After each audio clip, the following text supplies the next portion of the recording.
to another episode of Talking Sports with your boy DP.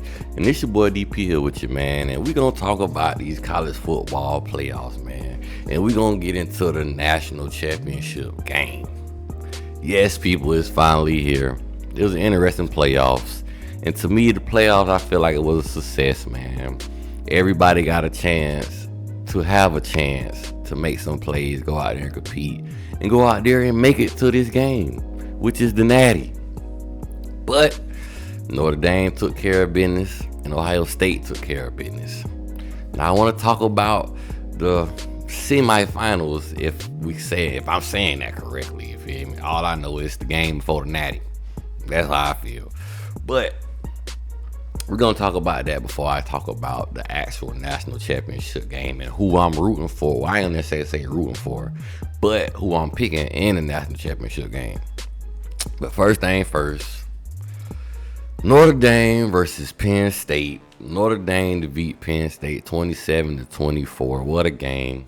I feel like this was the best game of the entire playoffs. Besides maybe the Arizona State versus Texas, that was a pretty good game. But this game, it gave you everything you needed. The first half, it was looking kind of sluggish, you feel me? It was a defensive struggle. But me personally, I feel like the first half of that game, Penn State looked like they was in control. It was making me nervous because I picked Notre Dame to win this game, mind you. But it was looking ugly for me. I didn't think Notre Dame was going to be able to do it because, to be honest with you, Penn State looked like the better team. I don't feel like Penn State could have had. Let me say this a better way.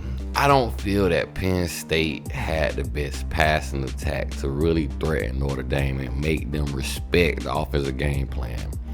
Because Penn State, yes, they was able to run the ball, but once the second half came around and Notre Dame started putting them clamps down on the run game, Penn State really was out of whack.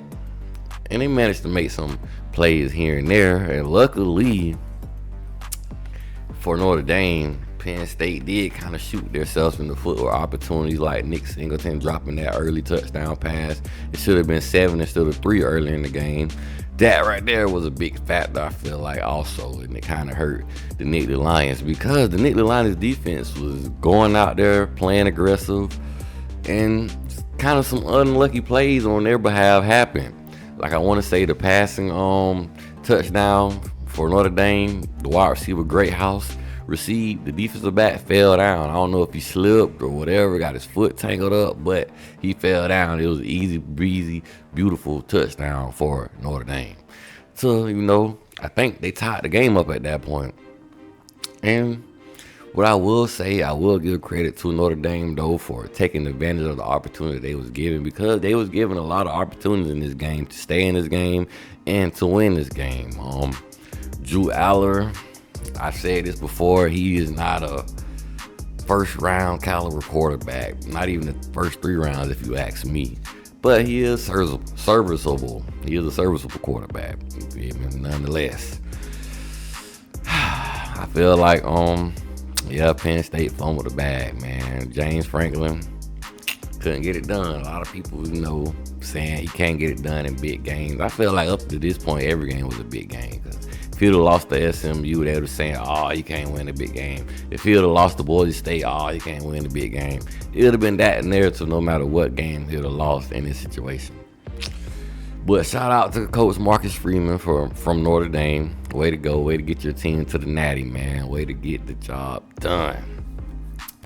So now also I want to talk about Ohio State versus Texas. Ohio State whooped up on old Texas 28-14. Oh, man. I don't know what I just did there. But Ohio State whooped up on old Texas 28-14, man. And it looked real interesting. It was real competitive. I like the fact how Texas came out there and they decided to take away Jeremiah Smith. Shout out to Jeremiah Smith, by the way. I'm a big fan of that young man. The man is a dog. He NFL ready. I'm gonna continue to say this each and every time I mention the young man. The man's a baller. He's a true dog. They limit him to, I want to say, 3 receptions maybe, or 1 target, 3 yards, something of that nature. But it really don't matter because Ohio State got so many weapons. You feel me? They let Abuke turn up. You let Cornell Tate turn up. You let Will Howard, if he decided to use his legs, turn up. Quayshawn Junkins, feel me? Travion Henderson. You know it, man. The Ohio State is loaded.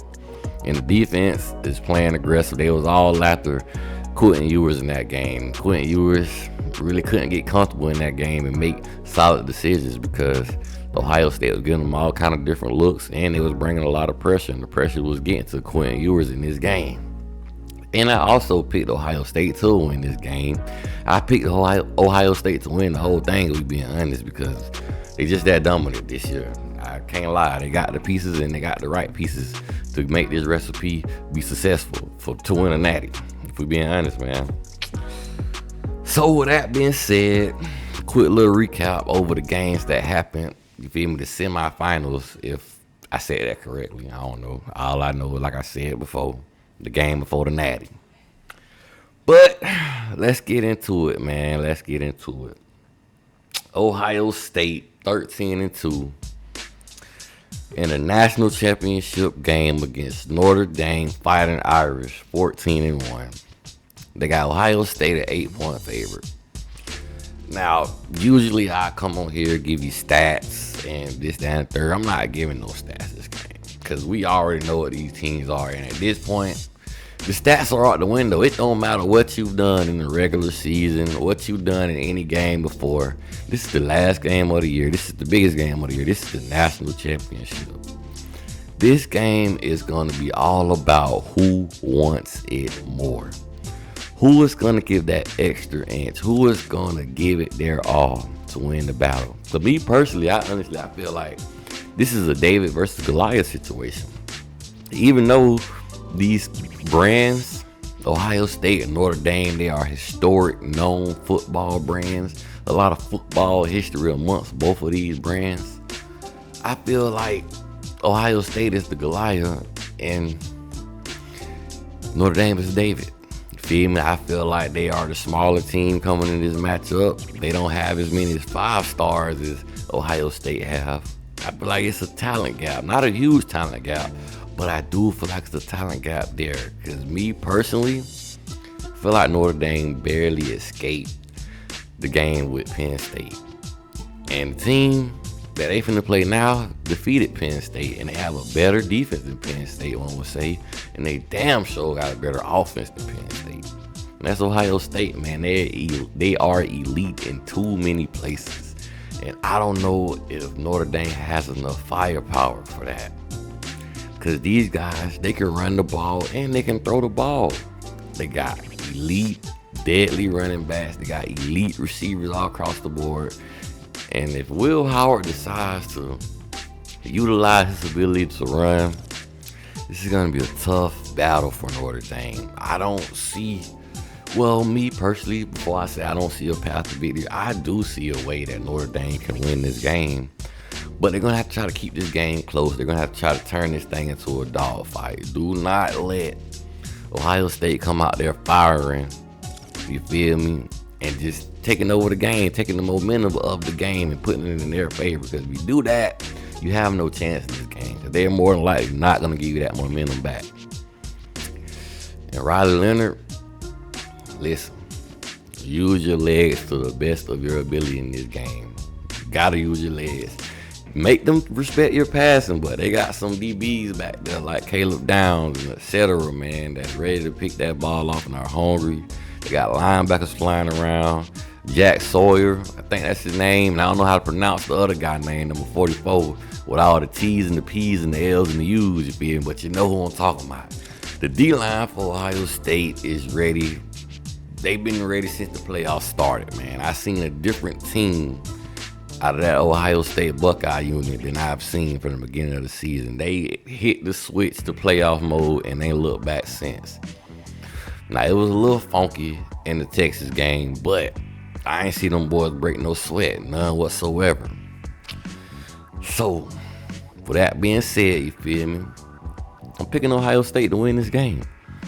I don't see what Notre Dame can do to slow down this Ohio State offense. and they coming in here with a solid defense. Also, one of the best defenses in the Big 12. I mean, in the Big 10. Correction. They like to run the ball in the Big 10, and Ohio State is not a team that is allowing teams to just run the ball all willy nilly on them. And that's Notre Dame's bread and butter is the run game. So if Ohio State makes Notre Dame put this game on Riley Leonard's arm, it's a wrap. I don't feel like Riley Leonard can win you a game throwing the ball 45 to 50 times. I just don't. I don't see it happening. Now, if he be able to get loose with his legs and pick up some key first downs when plays break down, that's going to be golden for the Fighting Irish. But other than that, I see the Buckeyes prevailing. And much as I hate to say it, 'cause I don't like now one of these teams because, I'm a Hurricane. But I got to be real. Ohio State is finna be national champions. This was the best possible outcome for them to play Notre Dame, just for the simple fact it might be a little bit more competitive, because Penn State, I feel like they're very one-dimensional when it comes to offense. They just a running team. They have no passing attack whatsoever. And Notre Dame damn near similar to that. They pass the game just a little tad bit better. But like I said, I got Ohio State for the win, and I got Ohio State covering the 8 points. And feel me, that's all I got with that. I'm gonna mention my Canes a little bit. We just hired a new defensive coordinator. You feel me? Corey Heatherman. I don't know much about him. I would like to get to know more. You feel me? As I watch, look at some tape or highlights, if you want to say that, of Minnesota. See, how the defense look, but still, I can't really get a good judgment off of that. I gotta see that to you. I gotta see how I look at to you. And we also got Carson Beck, man. I have gave Carson Beck, I gave him some love in the beginning of the year. But as the year went on, I started hating on Carson Beck a little bit. I started giving him some slack. Cause there's some games he ain't look like Carson Beck. He look like Napoleon Dynamite. Please don't come to Miami out here playing like Napoleon Dynamite. We need Carson Beck. You feel me? The SEC champion winning Carson Beck. We don't need Napoleon Dynamite. So with that being said, you feel me? I ain't want to talk too much about it. I got to see them guys play at the U, man. I don't want to just say, Carson Beck finna come out here, we finna win the Natty. We got a new DC, we finna be dominating. No, I'm not saying that. I got to see it on the field. And honestly, we get to see some action real early in the first 3 games. So we're going to have Notre Dame first. And I think the 3rd game, we got them Florida Gators. And before I leave, man, this message is really aiming towards the Big 3. That's the University of Miami. I'm going to put us first.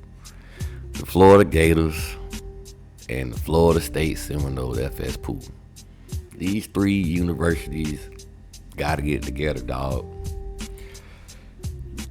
Listen, in the NFL draft, more than half of the players that get drafted are from the state of Florida. And I ain't gonna say these 3 schools are allowing the best talent to leave the state each and every year, to the point where now they got these schools fighting for their life. The SEC is literally built off of high quality talent from the state of Florida. The state of Florida literally built the SEC. Majority of every SEC national championship team, I could say, had 10 or more players from the state of Florida on their roster.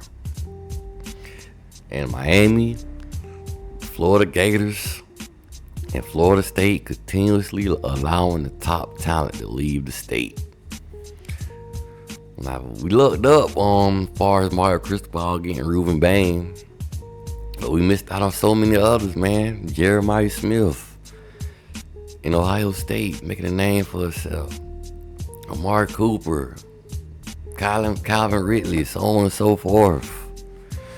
So many Florida guys have left the state. And some left the state Because the big three ain't give them a chance. So I'm challenging those three schools to get together, man. If they take over the state of Florida and don't let nothing get out of this state and put respect back on the state of Florida when it comes to college football, then college football will be great again. But they got to get together, man. With that being said, it's all about you. Like, share, subscribe, and your boy DP is out, baby. I guess I ain't out, baby. Now I'm out. Nope. That's crazy. That's crazy.